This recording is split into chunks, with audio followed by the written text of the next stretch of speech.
Assalamualaikum warahmatullahi wabarakatuh. Perkenalkan, saya Syarif Kamal beserta dengan kelompok saya yang lainnya ada Bapak Muhammad Farhan dan Pak Royhan Nirwana. Kami adalah mahasiswa S2 Program Studi Magister Teknik Perminyakan Institut Teknologi Bandung akan mempresentasikan tugas UTS dari mata kuliah TM 5223 Ekonomi dan Pasar Energi dan TM 5225 Perencanaan dan Kebijakan Energi.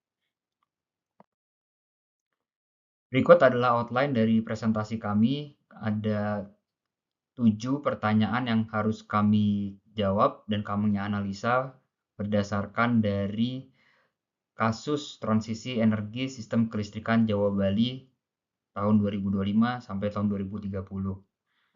Saya akan memulai dengan narasi kasus dari transisi energi sistem kelistrikan Jawa Bali 2025-2030.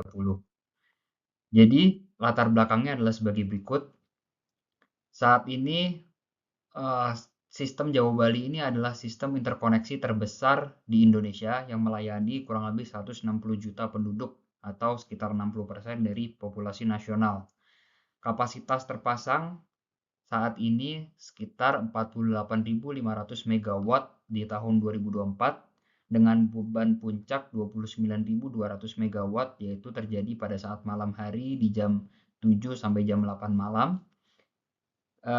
Untuk infrastrukturnya ada jaringan transmisi 500 kV sepanjang 5.800 km. Dengan struktur pasar saat ini PLN berperan sebagai single buyer dan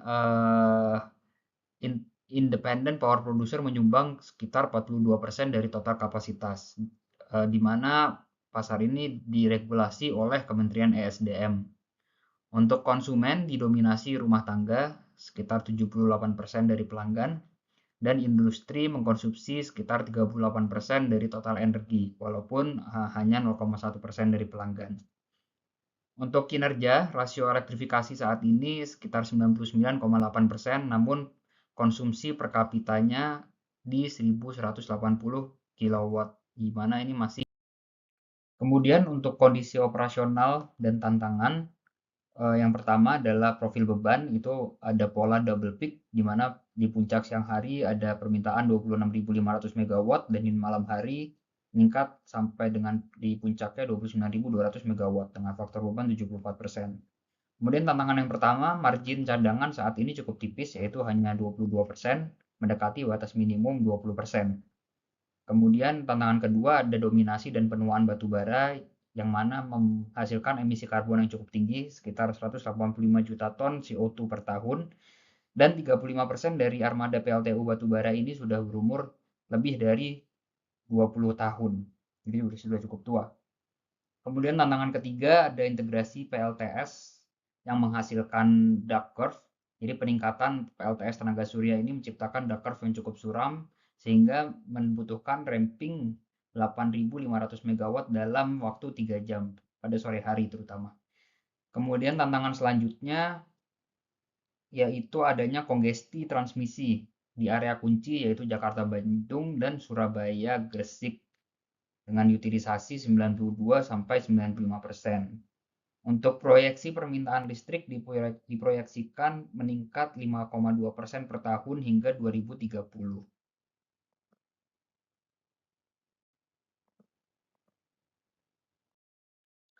Selanjutnya mengenai kebijakan dan target transisi 2030, untuk target utamanya bauran energi terbarukan mencapai 35%, naik dari saat ini masih di 14%.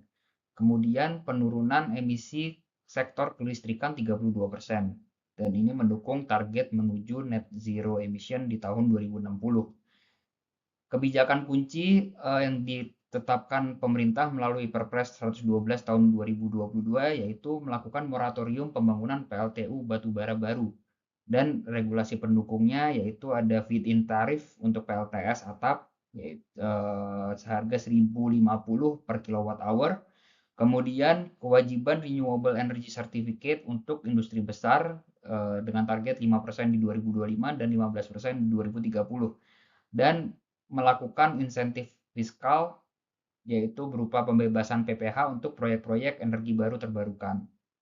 Untuk faktor tambahan, pemerintah menargetkan 2 juta unit kendaraan listrik atau electric vehicle atau EV pada tahun 2030, menambah beban baru sekaligus peluang demand response. Untuk konflik kepentingan yang terjadi, PLN membutuhkan kepastian untuk cost recovery, IPP membutuhkan PPA yang bankable, industri membutuhkan harga yang kompetitif, dan masyarakat juga membutuhkan tarif terjangkau dan andal. Untuk selanjutnya, ini adalah profil teknologi pembangkitan listrik di Jawa Bali yang existing. Ada terbesar dari PLTU batubara subkritikal dengan kapasitas 18.500 MW, kemudian ada PLTU batubara superkritikal dengan kapasitas 7.500 MW, ada PLTGU dengan siklus kombinasi dan siklus terbuka, kemudian ada pembangkit listrik tenaga diesel, sehingga total dari fossil fuel ini sekitar 39.500 MW. Kemudian ada PLTA tenaga air, ada PLTS tenaga surya, dan panas bumi. Ini tergolong sebagai energi baru terbarukan, sehingga total kapasitas terpasang di Jawa Bali itu 48.500 MW, yang mana saat ini masih sangat didominasi oleh pembangkit listrik tenaga fosil fuel.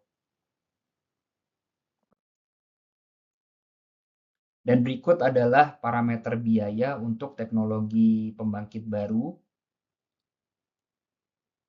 Untuk masing-masing teknologi ini memiliki biaya modal atau capex yang berbeda-beda, kemudian juga memiliki O&M atau operation and maintenance tetap yang juga berbeda-beda, O&M variabel, bahan bakar, degradasi, dan juga umur ekonomis yang berbeda-beda, yang mana datanya dirangkum dalam tabel ini.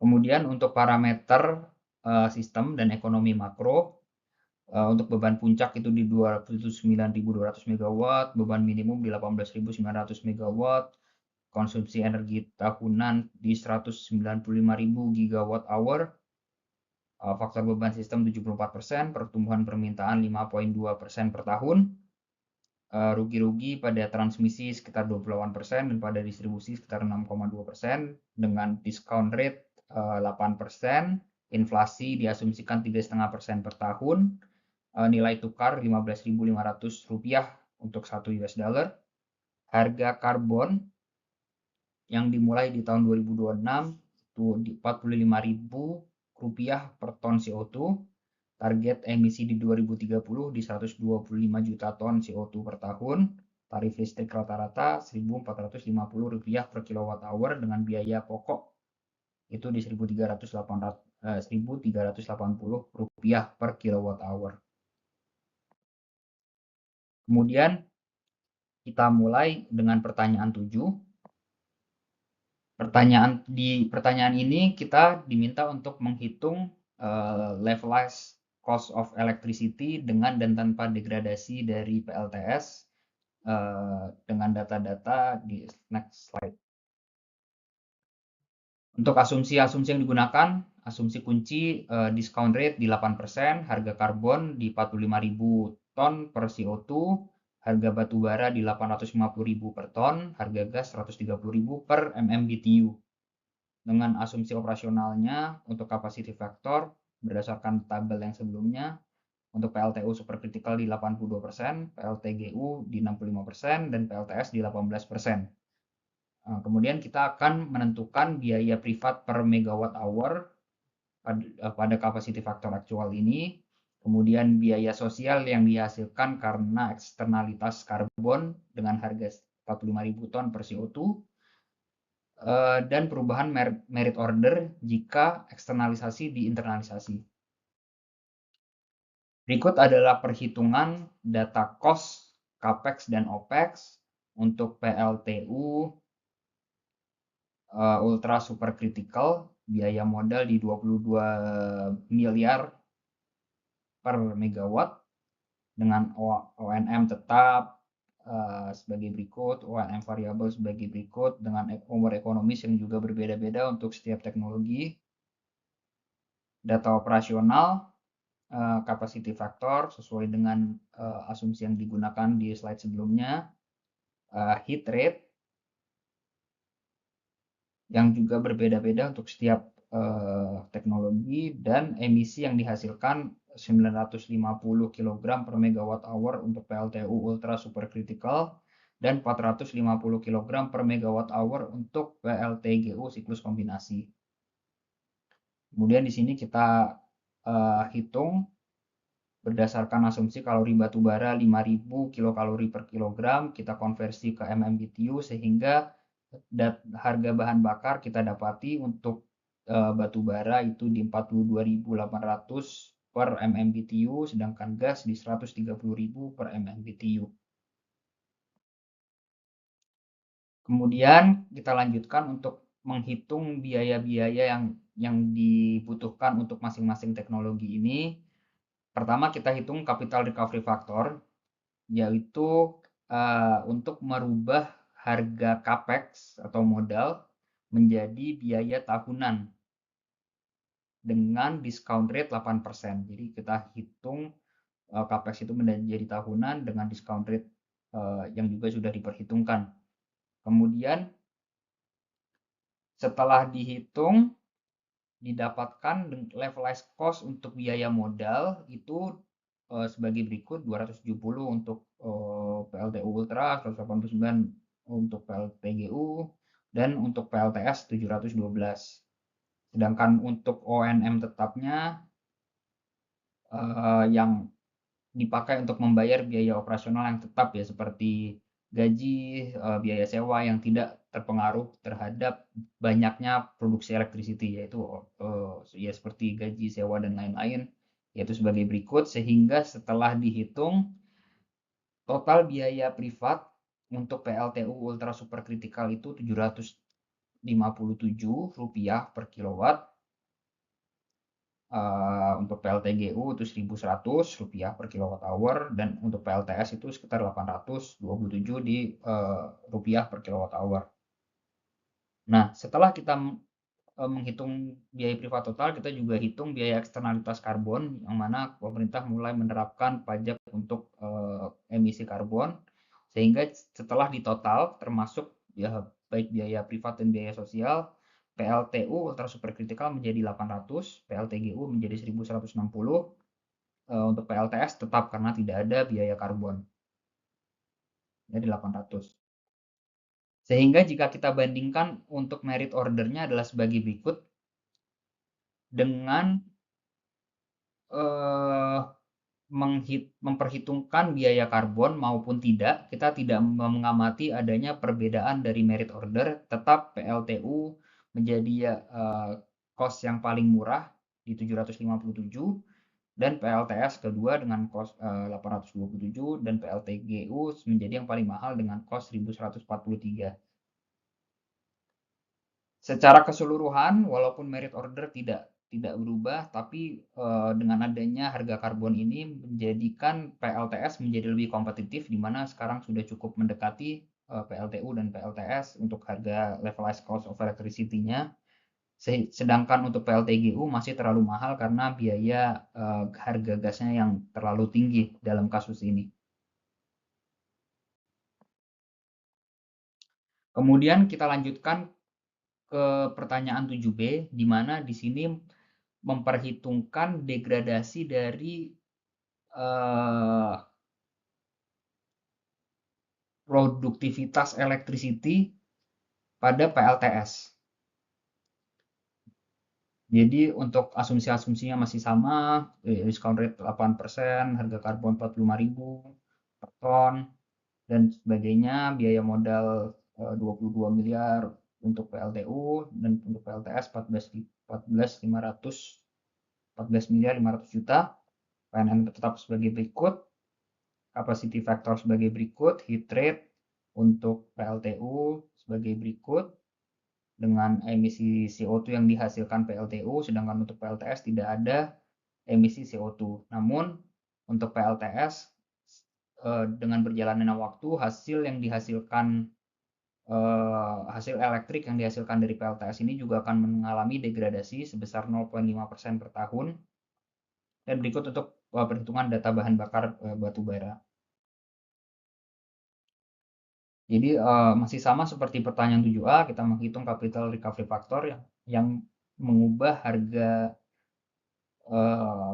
capex modal di awal menjadi harga cost tahunan seperti itu dengan memperhitungkan discount rate-nya dan umur ekonomisnya.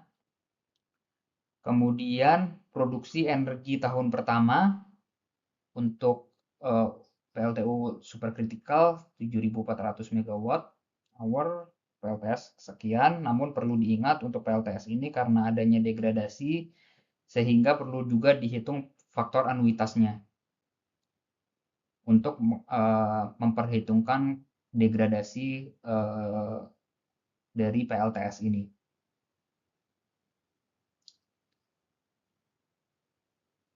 Kemudian ditambahkan dengan biaya bahan bakar, O&M variabel, dan lain-lain.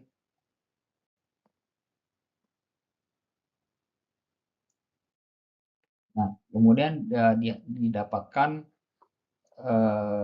kesimpulan seperti ini. Untuk levelized cost of electricity untuk PLTU termasuk karbon di harga Rp788 per kilowatt, sedangkan untuk PLTS itu di harga Rp869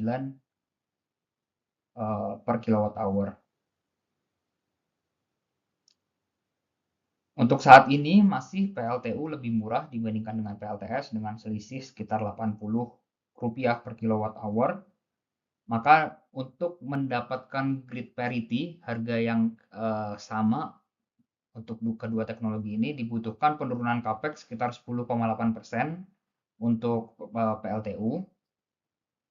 Sehingga jika kita asumsikan learning rate untuk teknologi yang tergolong masih lebih baru ini, kalau kita asumsikan learning rate 3-5% per tahun, maka diperkirakan dibutuhkan waktu 2 hingga 4 tahun, diharapkan PLTS bisa mencapai parity dengan PLTU. Kurang lebih untuk pertanyaan 7 seperti itu. Untuk analisa sensitivitas terhadap harga karbon dan discount rate, jadi untuk PLTU ini karena menghasilkan emisi karbon yang cukup tinggi, dengan tingginya harga karbon maka akan meningkatkan LCOE dari PLTU, sehingga akan mempercepat terjadinya grid parity antara PLTU dan PLTS. Sedangkan untuk PLTS karena tidak menghasilkan emisi karbon, maka tidak akan terpengaruh oleh harga karbon ini. Sedangkan discount rate variabel ini akan lebih berdampak ke PLTS karena PLTS ini padat modal gitu ya, untuk capex-nya lebih tinggi sehingga akan mempengaruhi PLTS lebih terdampak dibandingkan PLTU. Sehingga dengan kenaikan discount rate ini akan memperlambat tercapainya grid parity antara LCOE PLTS terhadap PLTU. Kurang lebih seperti itu. Kemudian saya akan melanjutkan ke pertanyaan 8, di mana ada dinamika pasar listrik untuk pertanyaan 8 ini dengan tambahan 10.000 MW PLTS.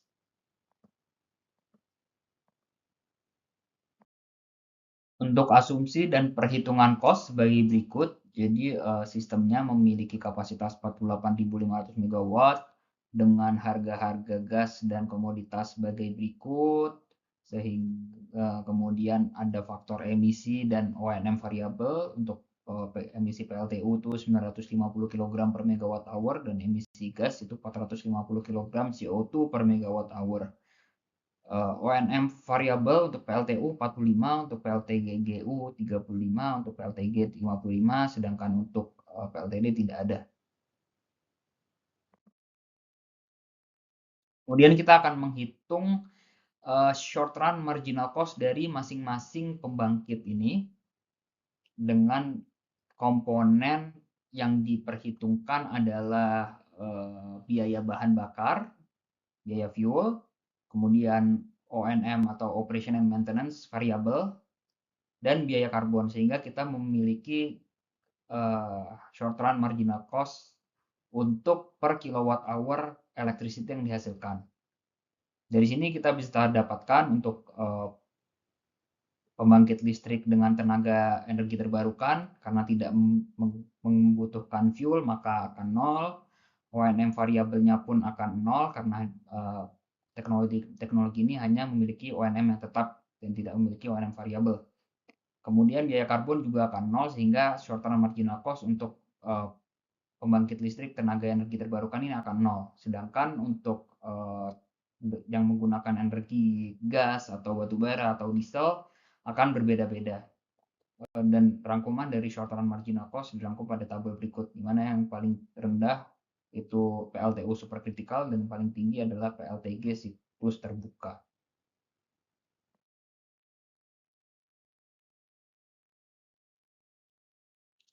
Kemudian kita tinjau untuk skenario beban permintaan, di mana di beban minimum yaitu pada jam 3 pagi permintaan itu 18.900 sehingga kita hanya membutuhkan untuk menghidupkan pembangkit listrik dengan tenaga EBT yang memiliki short term marginal cost 0.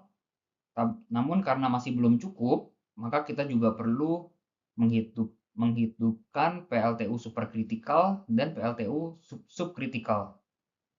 Sehingga dengan permintaan 18.900 ini kita hitung short term marginal cost untuk ketiga PLTU ini dan kita dapatkan market clearing price di Rp250 per kilowatt hour untuk skenario beban minimum. Perhitungan yang sama kita lakukan untuk beban siang dan beban puncak di malam hari yaitu mencapai 29.200. Di sini kita dapat amati bahwa seiring dengan tingginya permintaan, maka market clearing price juga akan meningkat karena kita perlu menghidupkan pembangkit listrik yang memiliki short run marginal cost yang lebih tinggi. Perhitungannya dirangkum pada tabel berikut, di mana pada skenario beban minimum market clearing price-nya di Rp250 per kilowatt hour dan di beban puncak akan meningkat sampai dengan Rp350 per kilowatt hour. Kemudian kita akan menganalisa dampak penetrasi adanya tambahan 12.800 MW dari pembangkit listrik tenaga surya. Bagaimana akan mempengaruhi dinamika dari pasar elektrik di kondisi ini. Yang pertama kita akan menghitung karena adanya profil dari PLTS yang berbeda-beda tergantung ketersediaan matahari, di mana puncaknya terjadi di jam 12 siang, yaitu akan menghasilkan 100% dari kapasitasnya, dan secara gradual akan turun ke malam hari sampai ketika matahari terbenam sudah nol, dan akan dimulai di pukul 7 pagi dan kembali meningkat di jam 12 siang, dan itu siklusnya seperti itu. Dengan asumsi 100% di jam 12 dan jam 1 siang dan secara gradual menurun, maka kita dapatkan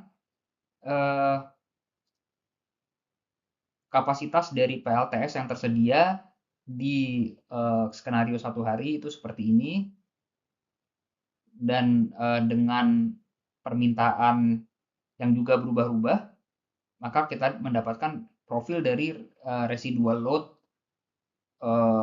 yang terjadi untuk skenario ini. Kemudian kita juga mendapatkan informasi bahwa untuk ukuran unit 1 PLTU itu sekitar 500 MW dan untuk startup biaya cycling PLTU itu 500 juta per unit. Sehingga kita perlu memperhitungkan berapa biaya yang terjadi akibat aktivitas startup di PLTU karena profil duck curve dari PLTS ini. Jadi permasalahannya ada dua. Yang pertama, beban residu di siang hari ini rendah karena adanya supply dari PLTS, sedangkan di malam hari bebannya akan lebih tinggi sehingga ini memaksa PLTU untuk start dan stop karena adanya duck curve dari PLTS ini. Kemudian yang kedua, masalah negatif pricing dan curtailment. Beban residu terendah itu masih lebih tinggi daripada kapasitas blok 1 EBTA. Akibatnya, sistem masih membutuhkan blok PLTU untuk menyala. Jadi walaupun dengan kapasitas maksimum PLTS, PLTU masih ya dibutuhkan. Sehingga tidak ada risiko negatif pricing, tidak ada kebutuhan curtailment, dan tidak ada kebutuhan untuk battery storage. Kemudian kita coba menghitung dengan asumsi yang di slide sebelumnya. Kita dapatkan residual load untuk masing-masing jam, dan dengan asumsi 500 MW per unit di PLTU, maka yang dibutuhkan adalah di jam 12 malam itu 42, kemudian menurun karena bebannya menurun sampai di jam 3 pagi itu hanya membutuhkan 38. Nah, kemudian di jam 4 menjelang siang, kan seiring dengan permintaan yang naik, ada kebutuhan juga untuk yang online naik, sehingga terjadi startup 1 unit di jam 4, 1 unit di jam 5, dan seterusnya, sehingga dalam satu hari itu ada 36 startup event dengan cost 500 juta per startup. Maka satu hari harus mengeluarkan cost sekitar 18 miliar, atau jika disetahunkan itu sekitar 6,5 triliun biaya startup yang harus dikeluarkan akibat dari supply electricity PLTS yang tidak stabil gitu ya. Berikut adalah proposal market design untuk mengatasi tantangan-tantangan ini. Yang pertama, dampak pertama karena ada biaya cycling yang masif karena efek dari dark curve dari PLTU subcritical, sehingga memaksa untuk stop di siang hari karena ada supply dari PLTS, dan start di malam hari karena ketidakadanya supply dari PLTS. Dan ini menciptakan biaya cycling problem. Yang kedua, adanya missing money problem karena tidak adanya pembangkit yang fleksibel gitu untuk keandalan menutup biaya modalnya. Maka solusi yang diajukan adalah yang pertama, menciptakan pasar kapasitas atau capacity market. Tujuannya mengatasi missing money problem dan menjamin keandalan dari supply electricity, yaitu dengan memberikan pembayaran tetap sebesar sekian megawatt per bulan kepada pembangkit yang berkomitmen untuk tersedia, sehingga mengurangi keharusan PLTU untuk start dan stop dan mengurangi biayanya. Kemudian yang kedua, terapkan reformasi tarif di sisi permintaan. Jadi karena adanya dark curve dari sisi konsumen juga dari permintaan, maka bisa diterapkan dynamic pricing sehingga pada saat demand rendah seperti di jam 3 pagi itu bisa memberikan harga yang lebih rendah gitu, sehingga mendorong demand dan profil permintaan listrik dari konsumen juga bisa lebih stabil, tidak menciptakan dark curve dari segi demand. Kurang lebih seperti itu desain market yang kita ajukan untuk mengatasi tantangan-tantangan ini. Baik, saya lanjutkan kemudian di pertanyaan 9, di mana kita harus mengevaluasi investasi untuk penyimpanan untuk baterai 100 MW. Untuk data-data dan asumsi adalah sebagai berikut.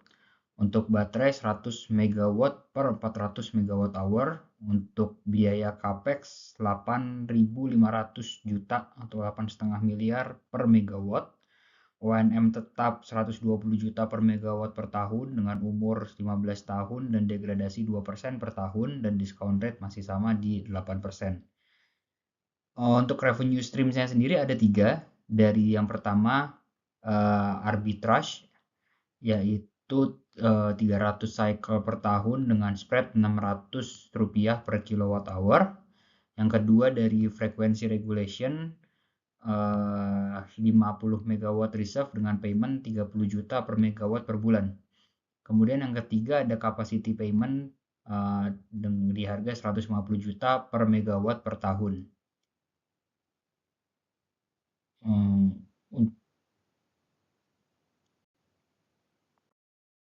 Jadi yang pertama kita akan memperhitungkan LCOS dasar. Jadi LCOS dasar itu adalah biaya break even untuk menyimpan dan mengeluarkan 1 kWh listrik sebelum menghitungkan revenue dari jasa ancillary. Perhitungannya ini mencakup yang pertama cicilan modal selama 15 tahun dari CAPEX, kemudian biaya O&M tetap dan variabel, dan yang ketiga ada energi yang hilang akibat degradasi 2% per tahun. Jadi yang pertama kita hitung untuk cost-nya dari biaya modal, memperhitungkan juga dengan discount rate, dan mendapatkan O&M tetap per tahun. Kemudian kita hitung total energi produksi energi per tahun, juga memperhitungkan dari degradasinya, sehingga didapatkan total biaya selama 15 tahun itu sebesar sekian, dan dibagi dengan produksi listriknya, sehingga kita mendapatkan LCOS dasar sebesar Rp140 per kWh. Kemudian kita memperhitungkan efektif LCOS dengan juga memperhitungkan ancillary revenue. Jadi ada 3 sumber revenue untuk ancillary service. Yang pertama energy arbitrage, ya ini pendapatan utamanya, jadi membeli listrik pada saat murah, pada saat siang hari, dan kemudian menjual pada saat mahal. Diasumsikan spreadnya sebesar Rp600 per kWh. Kemudian yang kedua, frequency regulation, yaitu pendapatan yang dibayar untuk standby, sehingga jadi jika ada deviasi frekuensi, penyedia ancillary service ini dapat merespons dari deviasi frekuensi ini dengan total pendapatan sebesar 18 miliar per tahun. Kemudian yang ketiga, capacity payment, yang yaitu jadi jasa ancillary ini menjamin ketersediaan listrik pada saat beban puncak dengan pendapatan 150 juta per megawatt per tahun. Jadi kita hitung dari 3 pendapatan ini, kemudian didapatkan total pendapatan dari ancillary service ini sebesar 105 miliar per tahun. Dengan memperhitungkan ancillary revenue ini, kita hitung ulang LCOS-nya, dan didapat efektif LCOS sebesar Rp775 per kWh. Kemudian kita akan mengevaluasi resiko dari revenue stream untuk ancillary service ini. Dengan kondisi awal saja sebetulnya proyek ini sudah tidak menguntungkan, karena biaya bersih LCO atau LCOS efektif itu sebesar 765 kWh, yaitu lebih besar daripada pendapatan arbitrase sebesar 600 kWh. Kemudian ada 3 resiko yang dipertimbangkan. Yang pertama, pada jasa revenue energy arbitrage ada resiko untuk erosi, dan ini pendapatan ini akan turun seiring masuknya lebih banyak baterai ke sistem dan akan menipiskan selisih harga yang mungkin sebelumnya 600 per kWh mungkin bisa lebih rendah karena adanya tambahan suplai baterai yang masuk ke sistem. Kemudian yang kedua ada resiko kejenuhan pada jasa frequency regulation, karena kebutuhan untuk sistem ini cukup terbatas, sehingga jika kuota sudah terpenuhi oleh beberapa kompetitor, maka akan ada resiko kejenuhan dari market sendiri. Yang ketiga, resiko dari regulasi. Sebenarnya ini adalah sumber pendapatan yang relatif cukup stabil, namun sepenuhnya bergantung kepada kebijakan jangka panjang. Jadi bisa jadi ada perubahan kebijakan sehingga akan mengancam keberlangsungan dari bisnis ini. Selanjutnya untuk pertanyaan 9B, kita akan memperhitungkan IRR untuk best case scenario, base case, dan worst case scenario. Dengan ada resiko dari biaya konstruksi yang membengkak plus minus 20%, untuk base case plus 20%, dan untuk worst case itu 50% lebih mahal untuk capex-nya. Kemudian spread-nya untuk base case itu di 800 per kilowatt hour dengan 300 siklus per tahun. Jadi kita hitung untuk keekonomian dari best case, base case, dan worst case. Kemudian berdasarkan perhitungan yang memperhitungkan juga discount rate dan sebagainya, sehingga kita bisa menghitung IRR dari masing-masing case. Kita dapatkan untuk base case, IRR yang didapat itu 10%. Atau untuk manual IRR di 7,7%. Untuk best case itu di 6% dan untuk worst case itu di 13%. Jadi dengan target IRR 10% kita dapatkan probability of negative NPV di 63%. Untuk rekomendasi untuk memitigasi dari resiko-resiko ini, yang pertama untuk revenue risk mungkin bisa mengganti model energy price spread dengan kontrak kapasitas jangka panjang, sehingga memberikan kita pendapatan yang lebih pasti dan bankable. Kemudian untuk resiko konstruksi kita membutuhkan jaminan dari pemerintah atau insurance gitu ya untuk menanggung resiko cost of run, sehingga jika terjadi pembengkakan biaya akan ada pembiayaan bantuan dari pemerintah atau insurance. Atau kita juga bisa menggunakan blended finance gitu, pembiayaan campuran yang menggabungkan dana dari swasta dan dana dari publik dengan bunga yang lunak. Sehingga diharapkan dengan skema seperti ini profil resiko dapat turun dan menurunkan discount rate, sehingga secara keekonomian IRR akan menjadi lebih baik.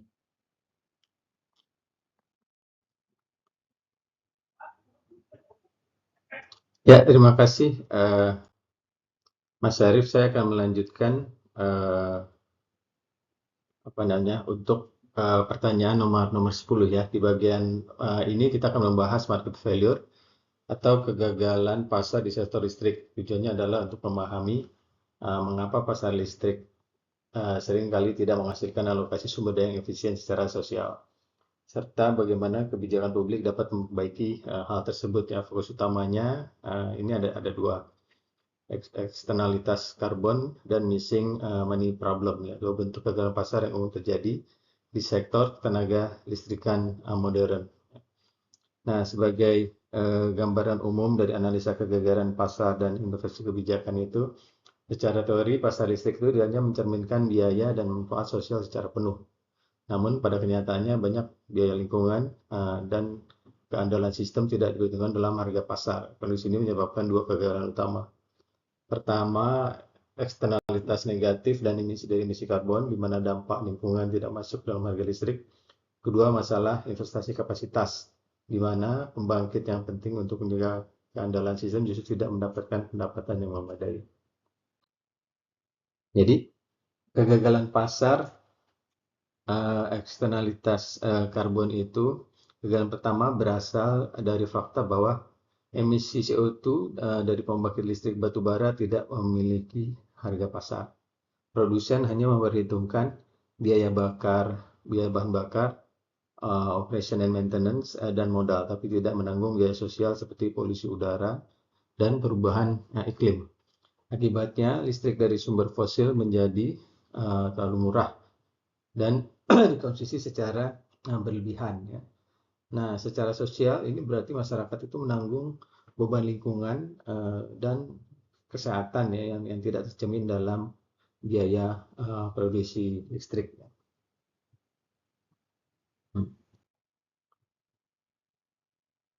Nah, untuk model konseptualnya yaitu biaya sosial versus biaya privat ya.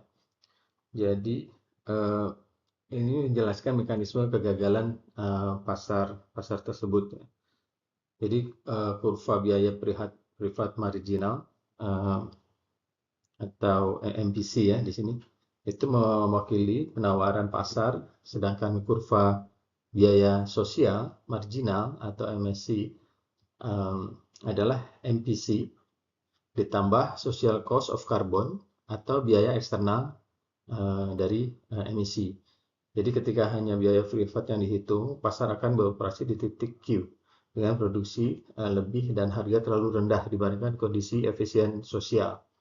Selisih di antara dua titik tersebut mencerminkan deadweight loss atau kerugian efisiensi murni yang timbul akibat eksternalitas karbon. Nah, parameter kuncinya itu untuk mengkuantifikasi kerugian ini kita gunakan beberapa parameter dari soal ya. Jadi pertama itu produksi listrik produksi pasar itu sebesar 262.607 gigawatt hour per tahun. Terus kuantitas efisiensi sosial sekitar 195.000 gigawatt. Nah, emisi tahunan dari PLTU sebesar 54.599 ton CO2 dan social cost of carbon senilai 45.000 rupiah per ton CO2. Parameter ini digunakan untuk menghitung total nilai kerugian sosial akibat emisi yang tidak dihargai oleh pasar. Nah, jadi sekarang ini formula perhitungan deadweight loss. Jadi kerugian efisiensi atau deadweight loss dihitung menggunakan formula setengah kali selisih kualitas kali selisih kuantitas dan kali selisih harga. Dalam konteks ini, selisih harga sosial dan privat direpresentasikan oleh nilai SCC. Artinya semakin besar jarak antara produksi aktual dan produksi efisien sosial, semakin besar pula potensi kerugian efisiensi yang terjadi di sistem kelistrikan. Nah, sekarang gimana caranya menghitung biaya eksternalitas atau SCC ya. Jadi dari data yang ada, total biaya eksternalitas dihitung dengan mengalikan total emisi CO2 dengan harga karbon. Hasilnya 54.599 ton dikali 45.000 rupiah per ton menghasilkan total 2,45 miliar rupiah per annum atau per tahun ya. Nah, angka ini menunjukkan besarnya biaya sosial yang tidak masuk ke struktur harga listrik saat ini dan karena itu merupakan loss bagi masyarakat luas. Nah, kegagalan pertama, eksternalitas karbon. Jadi, kegagalan pasar pertama ini muncul karena tidak adanya mekanisme ya antara harga untuk emisi karbon. Produksi tidak memiliki insentif untuk mengurangi emisi dan konsumen tetap menikmati harga listrik murah yang sebenarnya menimbulkan biaya sosial yang sangat-sangat tinggi ya. Jadi efeknya itu terjadi overproduksi listrik kotor dan muncul kerugian sosial dalam bentuk deadweight loss yang nilainya cukup signifikan jika diakumulasikan secara nasional. Nah, kegagalan kedua itu missing money problem. Jadi kegagalan pasar kedua ini banyak terjadi pada pembangkit peaker seperti PLTG. Pembangkit ini beroperasi hanya pada saat beban puncak sehingga capacity faktornya rendah sekitar berapa ini 18% ya misalnya. Karena pendapatan dari energi murni tidak cukup menutupi biaya tetap investasi, investor enggan menambahkan kapasitas baru. Jadi padahal kapasitas cadangan ini sangat penting untuk menjaga keandalan sistem saat permintaan tinggi. Inilah alasan mengapa pasar energi murni tidak mampu menjamin reliability tanpa investasi kebijakan tambahan. Nah, ada 3 opsi intervensi kebijakan ya. Untuk memperbaiki dua kegagalan yang tadi itu, ada 3 intervensi yang dapat kita lakukan. Pertama itu carbon tax ya atau pajak karbon untuk memberi harga pada emisi CO2 agar eksternalitasnya itu diinternalisasi.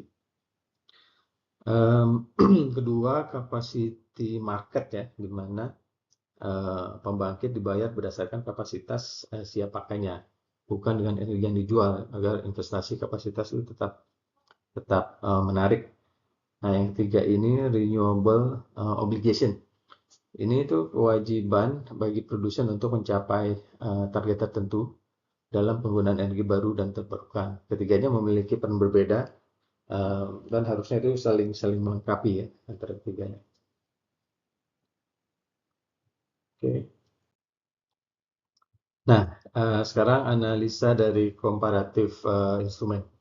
Jadi, jika kita bandingkan ya, pajak karbon adalah instrumen harga yang paling efisien secara ekonomi, tapi rentan terhadap volatilitas pasar atau perubahan-perubahan pasar. Renewable obligation lebih cocok untuk mendorong investasi energi baru dan terbarukan gitu sebenarnya, karena berbasis kuantitas. Namun seringkali kurang efisien. Gitu.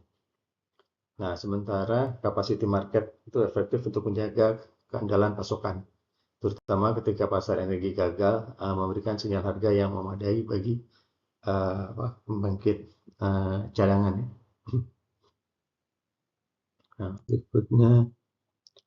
Nah, jadi kesimpulannya dari kombinasi kebijakan yang paling optimal biasanya itu menggabungkan pajak karbon sebagai mekanisme mitigasi iklim dan kapasitas market untuk memastikan keandalan sistem. Pendekatan ini itu dapat menyeimbangkan ekonomi yang efisien, juga stabilitas dari pasokan dan keberlanjutan jangka panjang. Ya, metode regulasi yang cost efektif atau cost of service itu jadi untuk sektor transmisi dan distribusi di mana persaingan tidak efisien digunakan pendekatan cost of service regulation atau CCOS. Regulator menetapkan low revenue atau pendapatan yang diperbolehkan agar perusahaan bisa menutup biaya operasi, depreciation, serta mendapatkan pengambilan modal yang wajar sesuai WACC-nya atau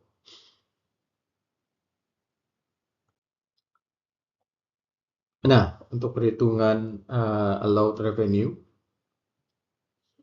jadi untuk PLN transmisi perhitungannya dilakukan dengan rumus O&M plus depresiasi plus rate base kali WACC. Ya. Jadi dengan rate base 85 triliun rupiah dan WACC sebesar 8%, ditambah biaya O&M 25 triliun rupiah serta depresiasi 3 triliun, total pendapatan yang diperbolehkan adalah 12,3 triliun rupiah per tahun. Ini memastikan PLN dapat menutupi semua biaya dan tetap mendapatkan imbal hasil yang wajar dari investasinya.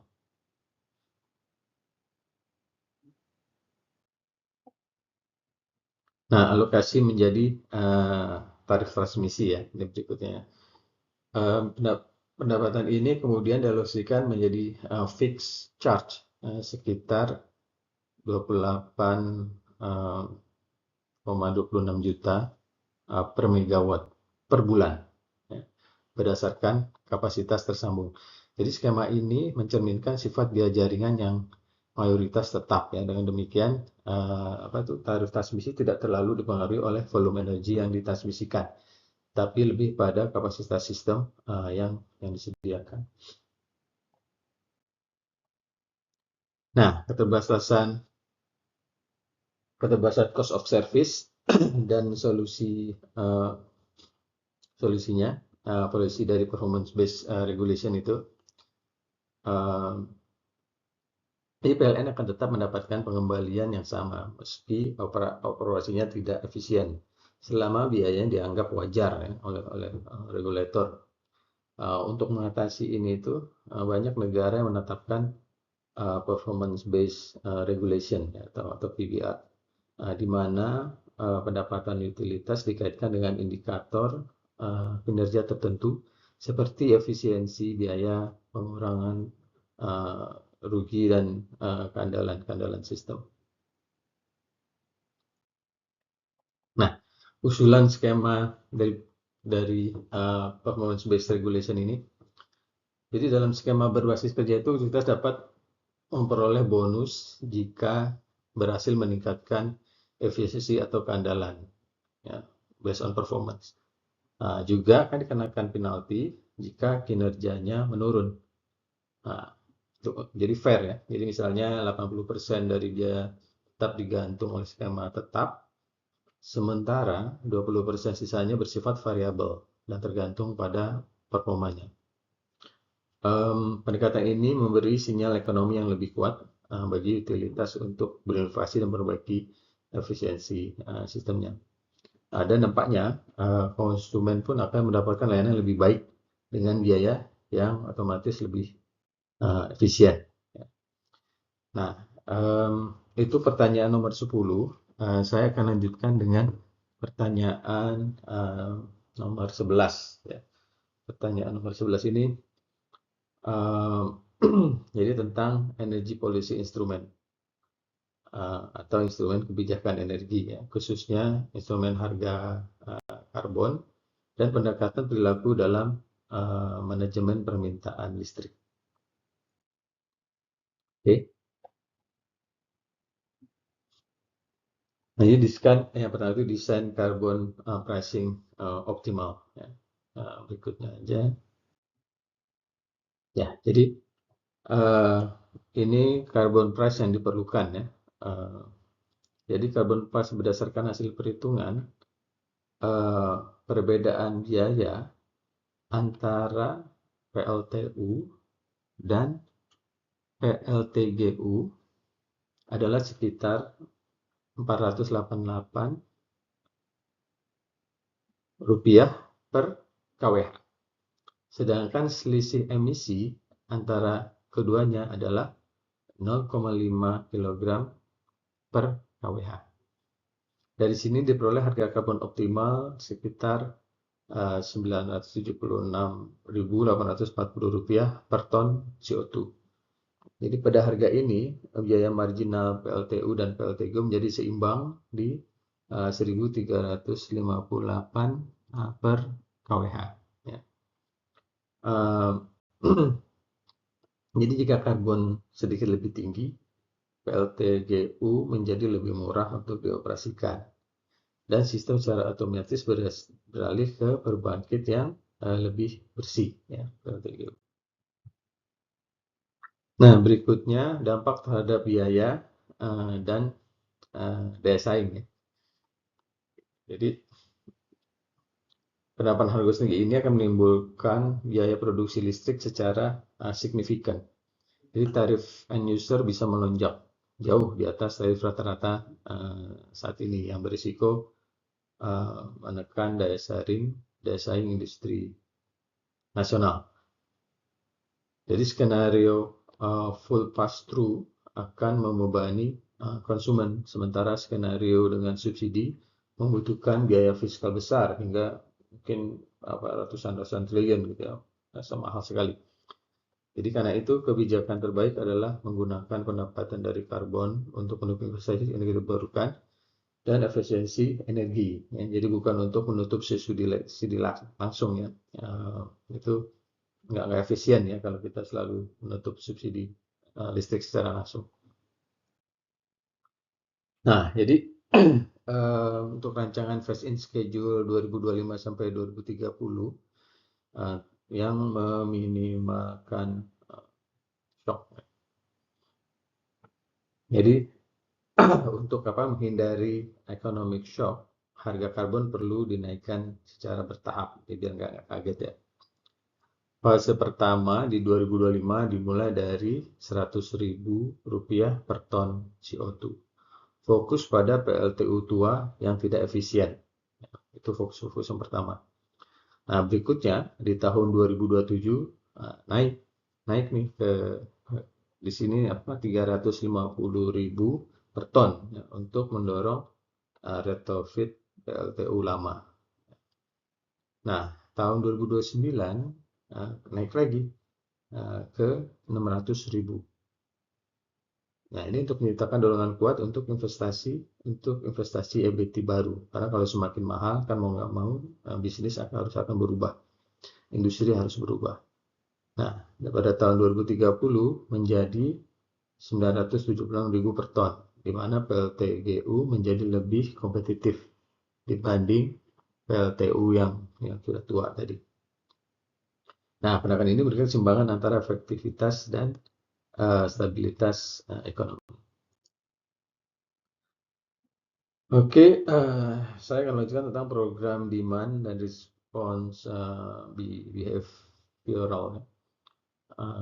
Jadi jadi selain kebijakan harga itu sisi permintaan juga dapat berkontribusi melalui demand response. Jadi tujuannya itu untuk mengurangi beban puncak sistem listrik tanpa menambah kapasitas pembangkit baru dan memanfaatkan perubahan perilaku konsumen terhadap harga dan juga informasi lah ya. Nah, yang pertama ini hitungan reduction per pelanggan yang diperlukan. Nah, jadi misalnya ya, untuk menurunkan beban puncak sebesar 1.500 megawatt dari total 68 juta. 68 juta pelanggan rumah tangga. Nah, dibutuhkan pengurangan konsumsi sebesar 22 watt per pelanggan. Secara individu ini kecil, tetapi secara agregat totalnya itu jadi sangat besar dan dampaknya terhadap stabilitas sistem dan kebutuhan kapasitas puncak nasional. Nah, yang kedua, jadi ada dua program ya, tradisional and behavioral. Program tradisional itu berbasis time of use, mengandalkan perbedaan tarif antara jam puncak dan non-puncak. Namun, karena bersifat opt-in, jadi partisipasinya itu rendah, jadi sekitar 20%, dan hasilnya hanya menurunkan beban cuma sebesar 600 megawatt ya. Sebaliknya, program behavioral demand respon dengan default opt-out membuat pelanggan jadi otomatis harus ikut ini, dibantu dengan teknologi seperti smart meter, real-time feedback, serta pendekatan psikologis seperti social comparison. Jadi program ini mampu meningkatkan partisipasi hingga 85% dan memberikan pengurangan beban yang jauh lebih besar. Oke. Nah, untuk perhitungan total peak reduction ya, hasil akhirnya ini program tradisional hanya menurunkan beban sebesar di sini itu 600 megawatt. Sementara program behavioral mencapai di sini itu 2.635 megawatt. Jadi melampaui target yang 1.500 megawatt. Artinya pendekatan berbasis perilaku behavioral ya, dan desain insentif yang tepat itu jauh lebih efektif dalam mengelola permintaan listrik dibanding hanya mengendalikan sinyal harga ya. Selanjutnya akan kami lanjutkan untuk pertanyaan nomor 12, yaitu mengenai evaluasi dan transisi kebijakan. Di bagian pertama, yaitu mengenai evaluasi program FIT atau Fit-in Tarif Existing. Di bagian ini akan kami bahas untuk menjawab pertanyaan berapa total subsidi yang telah dikeluarkan untuk 2.800 MW PLTS existing. Fit-in tarif untuk PLTS sebesar Rp1.050 per kWh dan ini telah berjalan selama 3 tahun. Dan di tabel ini menunjukkan hasil perhitungan untuk total subsidi yang dikeluarkan selama 3 tahun. Jadi feed-in tarif yaitu 1.050 per kWh, kemudian tarif listrik rata-rata yaitu Rp1.450 per kWh. Jadi selisihnya Rp400 per kWh ini merupakan subsidi. Jadi subsidi adalah Rp400 per kWh. Sedangkan untuk PLTS, energi yang dihasilkan dalam 1 tahun yaitu dari 2.800 MW tersebut sekitar untuk 1 tahunnya 4.400 MWh.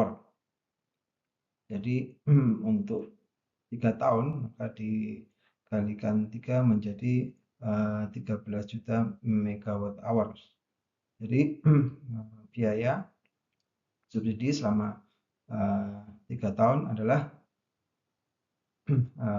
Rp400 per kWh dikalikan 13 juta MWh hingga didapatkan sekitar 5,3 triliun subsidi selama 3 tahun. Kemudian selanjutnya adalah evaluasi efektivitas. Yang pertama evaluasi efektivitas cost per ton CO2 yang di-avoid ya. Jadi dari kalau kita kalkulasikan bahwa energi yang dihasilkan per tahun tadi sekitar 4,4 juta MWh, maka untuk per tahunnya subsidi sekitar 1,7 triliun ya. Jadi kan untuk 3 tahun yang tadi kan 5,3 triliun, jadi untuk 1 tahun sekitar 1,7 triliun per tahun. Jadi kalau kita asumsikan faktor emisi jaringan itu sekitar 0,8 ton CO2 per megawatt hours, maka total emisi yang dihasilkan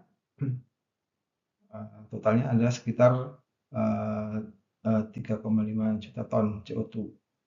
Jadi kalau kita kalkulasikan itu biayanya cost per ton CO2-nya itu sekitar 500.000 ton, atau kalau kita konversikan ke USD sekitar 32,26 USD biaya per ton CO2. Jadi biaya itu ini adalah total subsidi finansial pemerintah untuk yang harus dikeluarkan. Jadi meskipun biaya ini sangat tinggi, itu sekitar $30 per ton, tapi kalau dibandingkan dengan harga karbon domestik yang sekitar 2-10 ton, ini sangat jauh lebih tinggi. Tapi kalau dibandingkan dengan pasar global, itu sekitar 80-100 ton. Jadi untuk sekarang memang sangat tinggi, tapi untuk kedepannya mungkin masih bisa kompetitif. Selanjutnya adalah evaluasi efektivitas untuk learning investment contribution. Intinya bagaimana caranya untuk mendorong penurunan biaya. Jadi learning investment contribution ini mengukur keberhasilan kebijakan FIT dalam mempercepat penurunan biaya teknologi dan mematangkan pasar domestik. Indikator kunci keberhasilannya adalah jika biaya pembangkitan atau LSUE PLTS baru telah turun drastis. Tapi jika tarif FIT lama, maksudnya tarif FIT yang sekarang itu 1.050 kWh, ini jauh lebih tinggi dari biaya aktual, ini bisa membuktikan bahwa investasi 2.800 MW telah berhasil mematangkan pasar dan kapasitas lokal. Evaluasi efektivitas selanjutnya adalah mengenai grid integration cost. Biaya integrasi jaringan mengukur dampak operasional dan finansial dari masuknya PLTS yang merupakan energi intermittent ke sistem kelistrikan. Jadi dengan 2.800 MW yang tersebar, biaya ini mungkin masih dapat dikelola di jaringan besar, yaitu di Jawa Bali. Namun bisa menjadi masalah signifikan di pulau-pulau yang kecil. Masalah kuncinya adalah bahwa PLTS meningkatkan kebutuhan PLN akan reserve margin dan dapat memicu curtailment atau pembentukan produksi di siang hari yang meningkatkan biaya operasional. Selanjutnya mengenai rekomendasi adjustment 5.000 MW ke fase tambahan berikutnya. Jadi kalau kita lihat perhitungan yang tadi bahwa diperlukan biaya tambahan sekitar 500.000 per ton CO2, ini angkanya sangat tinggi sekali ya. Jadi kalau kita bandingkan dengan harga karbon yang sekarang sekitar 45.000 per ton, jadi ini 10 kali lipat lebih tinggi. Jadi rekomendasi kami untuk adjustment ke fase berikutnya bahwa skema FIT yang fixed price yang 1050 kW ini perlu diganti dengan competitive bidding.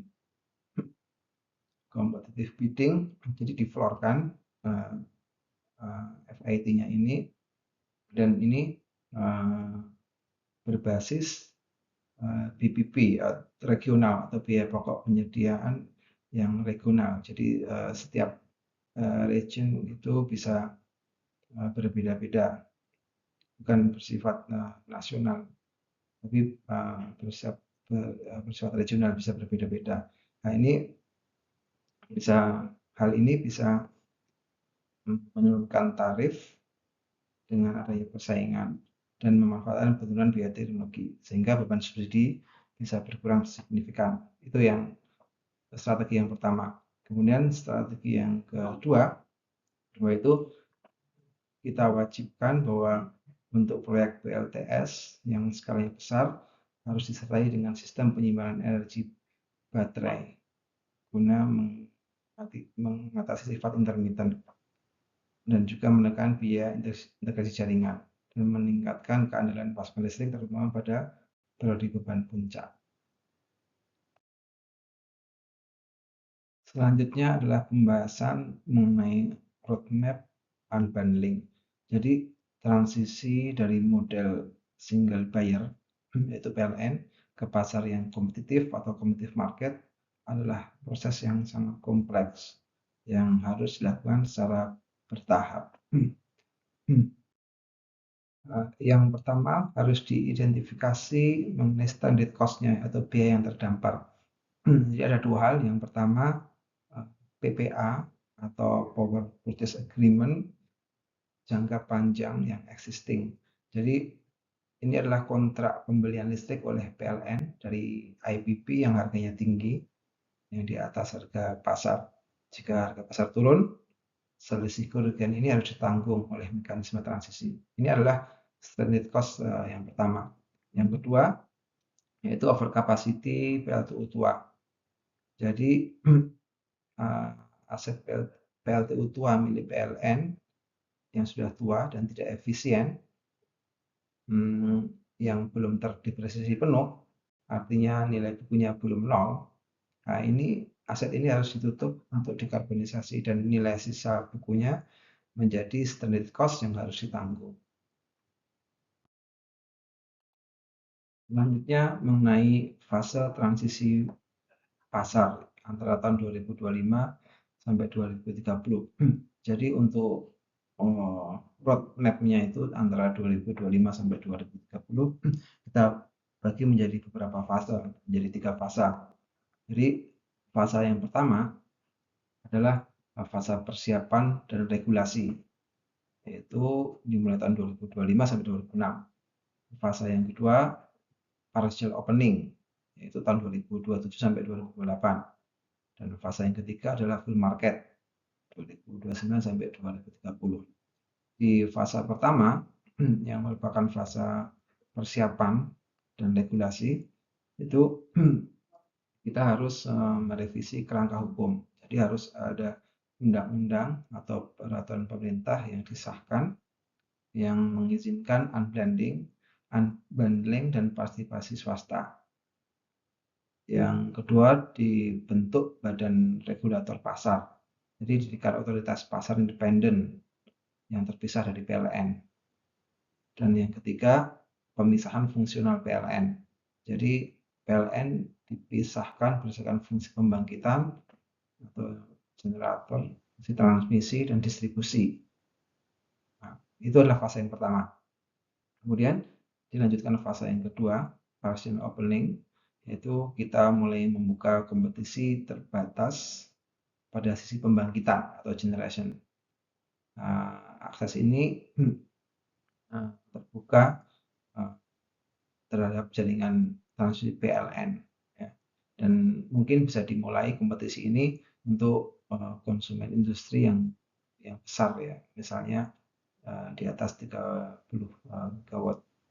Dan fase yang terakhir, jadi kalau kedua fase ini sudah berhasil dijalankan, baru dilakukan fase yang terakhir, fase ketiga, yaitu full market, yaitu kompetisi penuh. Jadi dibuka akses pasar bagi semua IPP dan retail bagi semua konsumen. Jadi mekanisme pasarnya bisa diimplementasikan pasar energi spot harian yang menentukan harga listrik per jam berdasarkan penawaran dan permintaan. Jadi ada retail choice-nya juga, jadi untuk konsumen domestik dan skala kecil dapat memilih pemasok listrik. Yang selanjutnya adalah analisis alokasi biaya transisi. Jadi berapa yang harus dibebankan ke konsumen, pemerintah, dan PLN. Jadi menurut hemat kami, konsumen itu menanggung sekitar 40%. Yaitu bisa ditanggung melalui surcharge yang ditambahkan pada tagihan listrik. Ya, itu dari konsumen. Kemudian pemerintah sebesar 35% itu ditanggung melalui APBN. Ya, yaitu untuk menyerap kerugian nilai pokok PLTU yang dipercepat penutupannya dan subsidi tarif bagi konsumen. Dan yang ketiga, 25%-nya untuk PLN. Nah,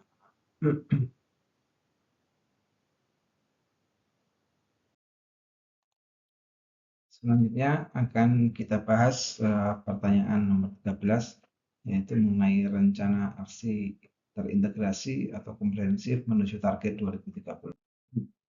Yang pertama, mapping baseline dulu ya.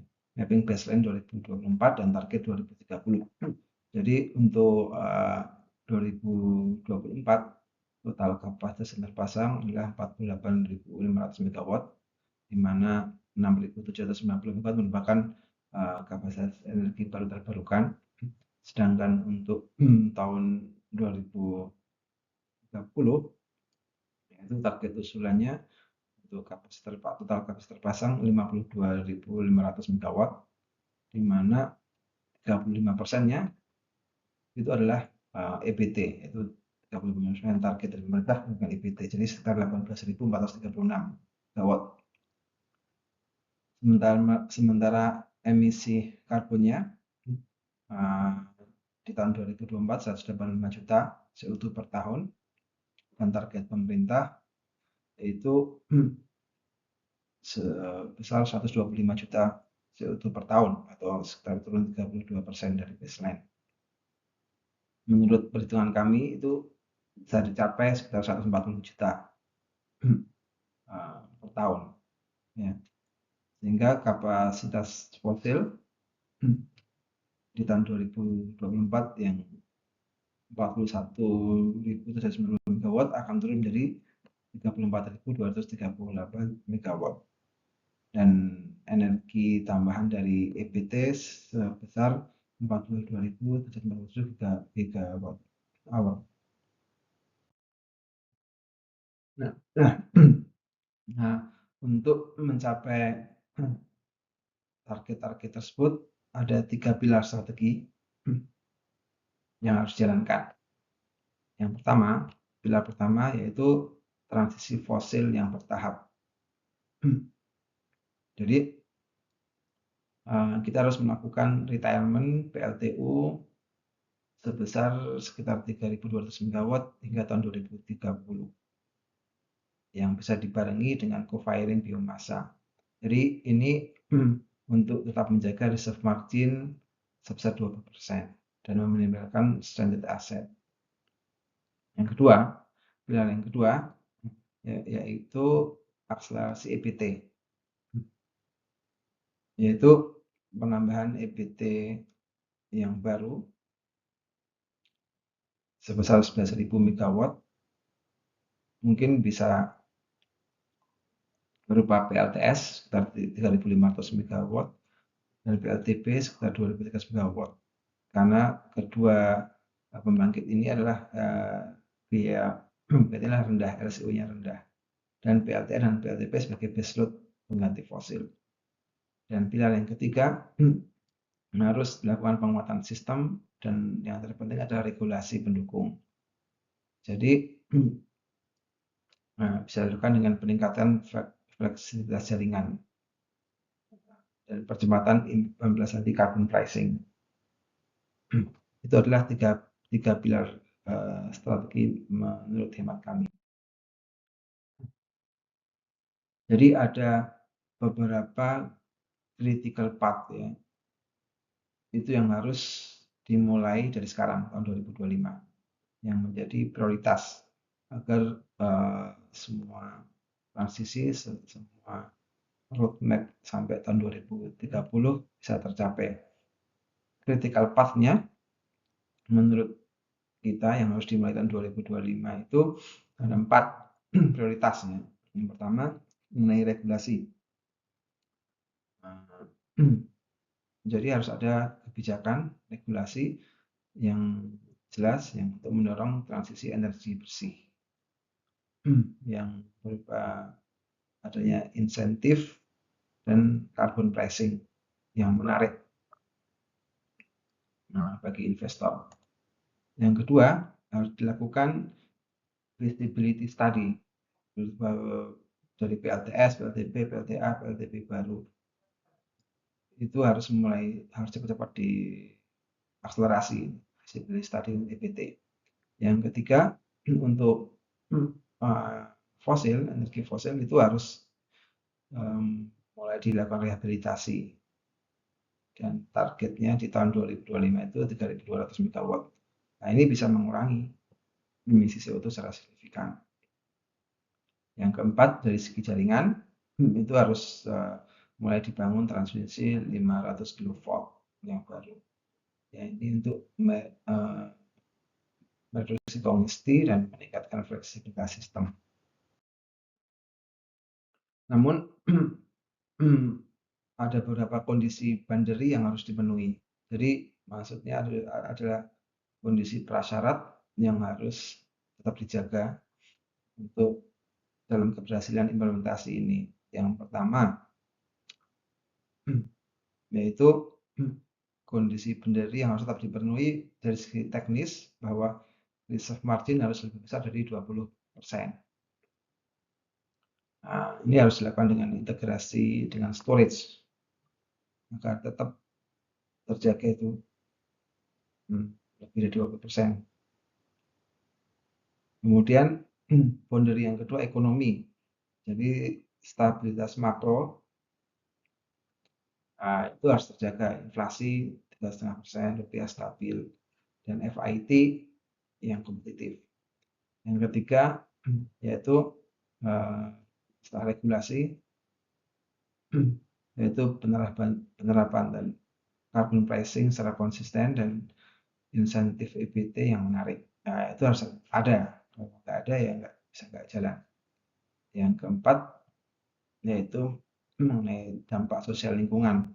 Jadi dukungan publik dan kepastian proses AMDAL untuk proyek-proyek EBT harus ada.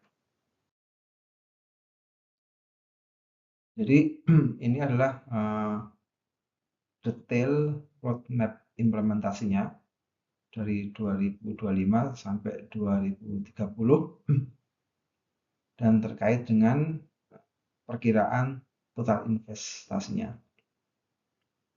Jadi kalau kita breakdown per tahun dari mulai tahun 2025, 2026, 2026, 2027 sampai 2030, maka kita bagi dua, yaitu investasi yang diperlukan untuk penambahan kapasitas energi baru terbarukan secara bertahap.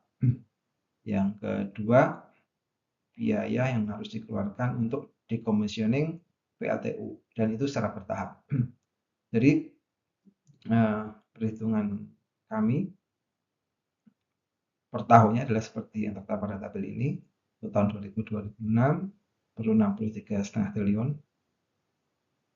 tahun berikutnya 100 triliun, dan seterusnya, sehingga total investasinya untuk menjalankan roadmap ini sekitar 423 triliun.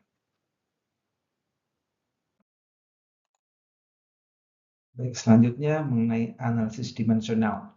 Jadi ada 4 dimensi yang akan kita bahas, yaitu mengenai sistem, teknologi, ekonomi, dan kebijakan. Yang pertama mengenai sistem, yaitu untuk mengelola keandalan atau reliability dengan VRE 35% atau variable resiliency 35%. Jadi untuk mencapai bauran energi terbarukan EBT sekitar 35% dan mengelola PLTS, PLTP yang intermittent, dibutuhkan cadangan dan fleksibilitas sistem yang masif. Jadi ada beberapa parameter yang harus kita perhatikan. Yang pertama mengenai reserve margin, itu memang harus dipertahankan lebih dari 20%. Dan dengan beban puncak 29.000 MW dan kapasitas terpasang 52.000 MW untuk target 2030, maka reserve margin harus dipantau ketat. Yang kedua, yang terkait dengan sistem itu adalah kebutuhan storage. Jadi diperkirakan itu akan dibutuhkan 1000 MW kali 4 jam ya. Itu minimumnya ya. Untuk mengatasi ductwork PLTS yang yaitu untuk ramping itu 8.500 MW itu diperlukan dalam 3 jam. Jadi harus ada storage minimal itu 1000 MW kali 4 jam untuk memitigasi ductwork dari PLTS. Dan yang ketiga adalah grid reinforcement. Jadi diperlukan peningkatan transmisi sebesar 500 kV untuk mereduksi kongesti 10% di area Jakarta Bandung dan Surabaya Gresik. Analisis dimensional yang kedua yaitu terkait dengan teknologi, yaitu bagaimana mix atau campuran yang optimal mengenai energi baru terbarukan. Jadi harus ada suatu kondisi yang optimal, kondisi EBT yang optimal, yang bisa menyeimbangkan antara biaya, ketersediaan sumber daya, dan kebutuhan stabilitas grid. Jadi dari beberapa jenis EBT, maka menurut hemat kami untuk PLTS itu alokasinya sekitar 30%. Kemudian untuk PLTA atau PLTP sekitar 50%. Nah, untuk PLTP itu sekitar 20%. Dengan beberapa justifikasi. Yang pertama, untuk PLTS. PLTS ini LCO-nya terendah dan waktu kunturusnya cepat. Jadi ini sangat ideal untuk pemanfaatan lahan yang tersebar dan PLTS atap.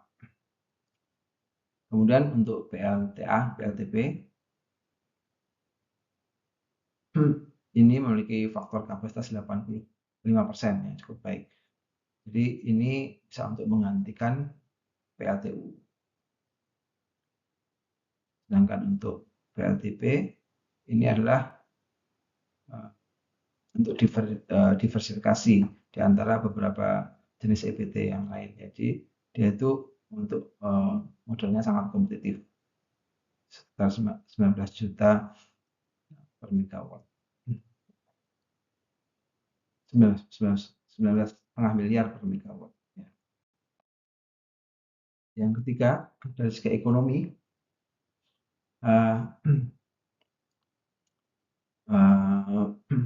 harus di mapping mengenai funding requirement dan dampak tarif. Ya.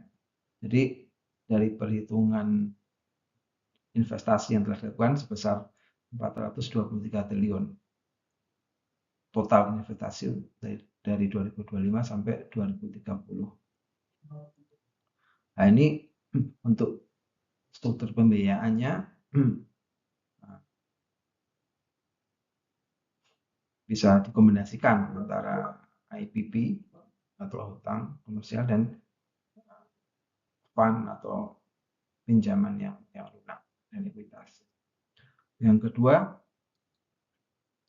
untuk biaya stranded asset, yaitu biaya decommissioning dan PPE, ini bisa didanai dari apa itu namanya, blended finance ya, seperti yang pertama ya, dan juga dari potensi dari carbon pricing dapat.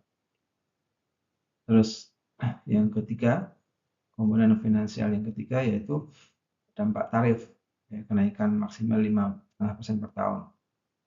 Jadi kalau tarif rata-rata di 2024 ada 1.450 rupiah per kWh, ya ini harus kenaikannya harus dikontrol ya. Mungkin bisa dibarengi atau dibuat sistem cost recovery agar tetap terjaga kenaikannya, ditambah dengan carbon pricing untuk biaya EBT. Yang komponen keempat yaitu harga karbon yang 45.000 ton, 15.000 rupiah per ton. Nah ini diberikan pendanaan yang investasi yang serius. Yang keempat yaitu mengenai kebijakan.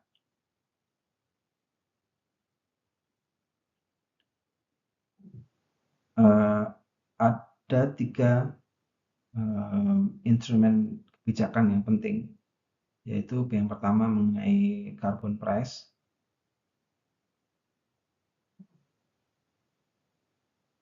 Ini harus ditetapkan dan harus dinaikkan secara progresif. Dengan adanya ini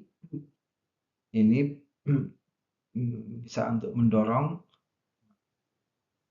untuk pembuatan EBT dan untuk mendanai stranded asset. Jadi ini penting, harus carbon pricing itu harus ditetapkan dan harus dinaikkan secara progresif. Yang kedua, kebijakan yang kedua harus ada mandat yang jelas untuk energi terbarukan. Ya. Jadi apabila ada kebijakan ini, maka otomatis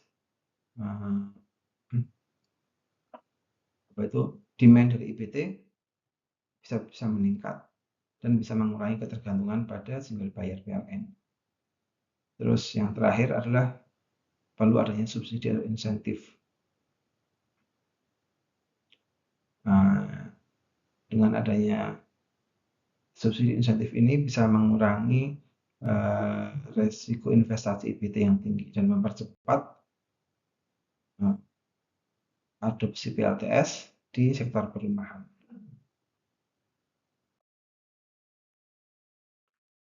Selanjutnya mengenai KPI atau Key Performance Indicator. antara 2025 sampai 2030. Jadi KPI ini dibuat secara progresif ya.